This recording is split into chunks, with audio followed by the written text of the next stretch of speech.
What's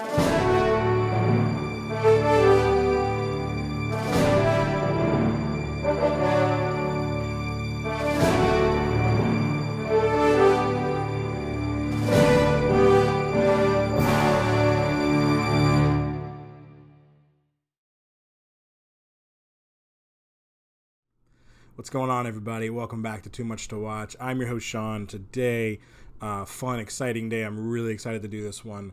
I'm going to do a review discussion on Season 2 of Amazon's The Boys. As you know, if you are a fan of the show, the Season 2 just wrapped up. Amazon changed their streaming, or their binging a little bit this season. Last season, Season 1, they went ahead and put the whole season out, as most streaming services do with some of their shows. This year they went a little different. They dropped the first 3 episodes, and then they went weekly pretty much after that.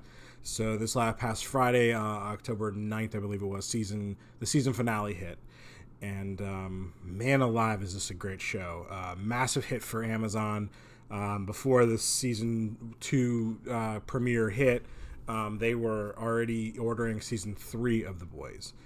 Midway through the season of Season 2 as well, they already announced a spin-off of The Boys. So this is a pretty big hit for Amazon for sure. Amazon puts out some pretty quality shows. I recently watched Upload. The Marvelous Miss Maisel is a great show. And The Boys is add one to the catalog of great shows. Season 2 is pretty great. Spoiler alert.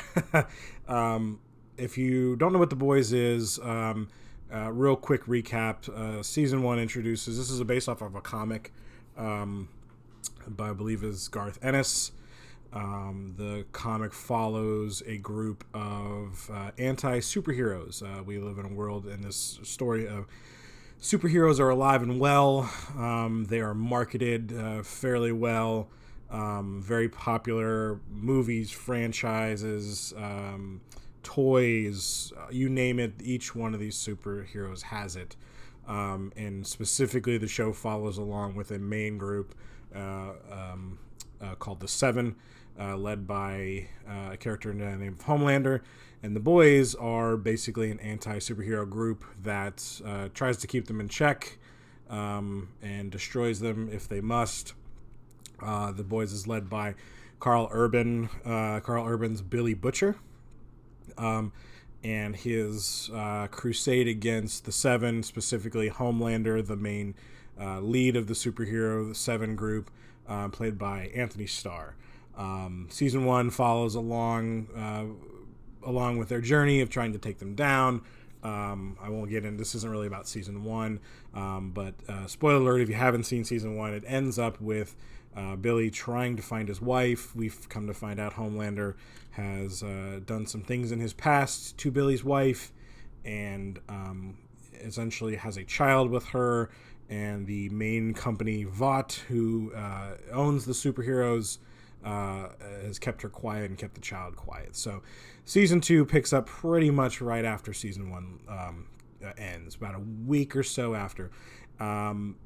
And it starts out with a bang, man. I was going to do a review of the first 3 episodes and thought, man, I just might as well finish out how this season ends. And this season does not disappoint, specifically in the action. This show is incredibly graphic. I would definitely not recommend watching this superhero show with your children if you haven't watched this. I will spoil some things in this, so just be warned if you haven't seen it. I recommend you go ahead and jump on your Amazon account if you have one and watch this show. This continues along. At the end of Season 1, the Boys are basically wanted. They are fugitives, and because the world believes as superheroes are great, specifically Homelander. And so the Boys are pretty much undercover and trying to clear their name as well as take down Vought and the superheroes. This show, like I said, kicks off and it doesn't really stop. The difference for me, at least in this season versus last season, last season was played for some laughs, very much, how awful these superheroes are in their own private lives. to the world they're projected as heroes and role models, and in actuality they're terrible people. So we see those awfulness that they do at times in season 1. It is played for laughs. You're kind of like laughing how awful they are. This season really kind of delves into more of the darkness of it, and surprisingly heartfelt. This season was still funny, had some very funny parts, but this season definitely went darker. If you could, if the boys could go darker, it goes darker. It stays there. It's incredibly compelling, heartfelt in some spots. I was very, very surprised at how a gory anti-superhero show would go so heartfelt and really dive into the character development. There are a handful of characters on The Boys that they go into a little bit more of their backstory and some of the reasons they do what they do, and it's very compelling. Specifically, character Frenchie, his backstory of why he is as tormented as he is pretty great. How he let a superhero go when he was tracking him and earlier in his career, specifically Lamplighter, and how he let him do what he did, and the reason why was to save a friend. That was incredibly compelling to me. I really felt for him. I felt for the character, and I really wasn't expecting that out of this show. I feel like we got some good character development out of Billy Butcher. We kind of felt his pain. He does, in fact, in this season meet up with his wife. His wife is alive, as we found out in season 1. His main goal is to try to extract her and take her away and save her. She's torn by her son with Homelander, although she hates Homelander. She is tormented by the idea of leaving her son and going with Billy. So the choices that they have to make throughout the show, throughout the season. Very heartfelt how she ends her story, how Billy's wife ends her story, Becca. Her story does end in the show. Very, very sad. Homelander, for me in this season, played by Anthony Starr, is really incredible portrayal. He is an awful superhero, awful person. But we find out, and we knew in season 1, but we really find out that these superheroes are not born; they are made. Vought, the company that owns them, has over the years developed a formula called Compound V. We know that they were basically paying off parents to inject their children with this Compound V to make superheroes. There is a plot through this story to essentially build an army of superheroes or super terrorists or super villains, however you choose to look at it, through Vought and Stormfront. Ia Cash, who plays Stormfront, is fantastic in this.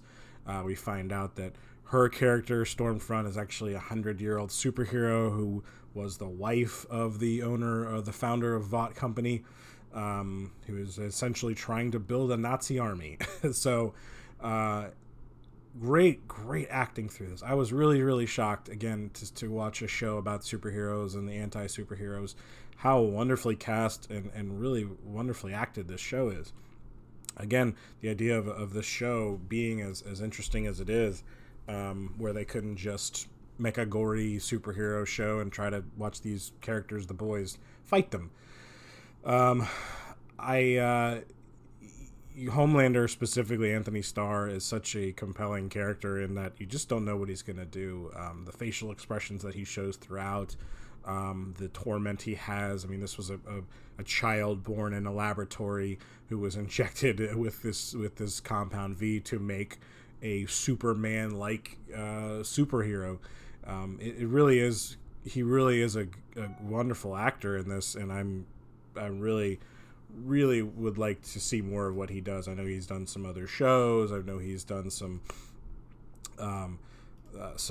movies here and there, but I think this is really a jumping off point for him, and rightfully so. This was a wonderful performance, specifically in season 2, and the stuff with his son. He meets up with his son, who he's had.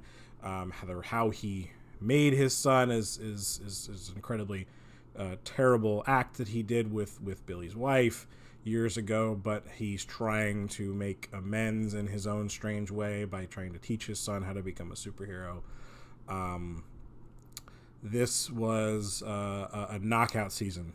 The action is incredible, specifically the scene in which a character, an X7 member, the Deep, is right, who is essentially Aquaman for Marvel or DC comic fans, who can speak to underwater animals, rides a whale to try to stop the boys on water. A great scene. I think it was episode 3. That one was another kind of a graphic scene, but a crazy, wild scene. The show goes places. A lot of heads popping off, a lot of cutting people in half with eye lasers through Homelander, very very Superman-esque, or anti-Superman, if you will. The show does not skimp on the blood by any means, specifically this season too. This was a very bloody and graphic season.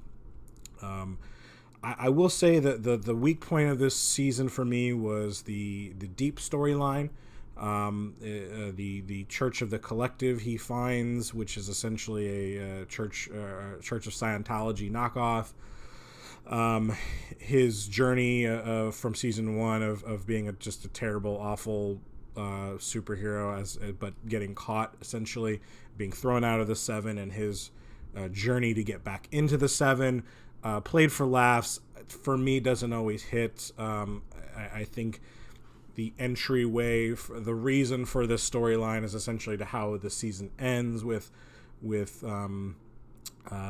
information being leaked about Stormfront and her past through another character named A-Train, who was also thrown out of the 7. But it takes a while for that to pay off. The church and the church's relationship with the Deep is very odd. It kind of goes nowhere for him. And I just think it's kind of for me, it was kind of a plot point that just kind of goes nowhere. Maybe in season 3, his story pays off a little bit more. You never get redemption for him if you're trying to get redemption, which I think it was going for, but he's still awful. He really hasn't learned anything. And his whole story is just trying to get back into the 7 to be popular again. It just kind of goes nowhere. And it's tried to play it for laughs, and it just doesn't work. Doesn't hit for me.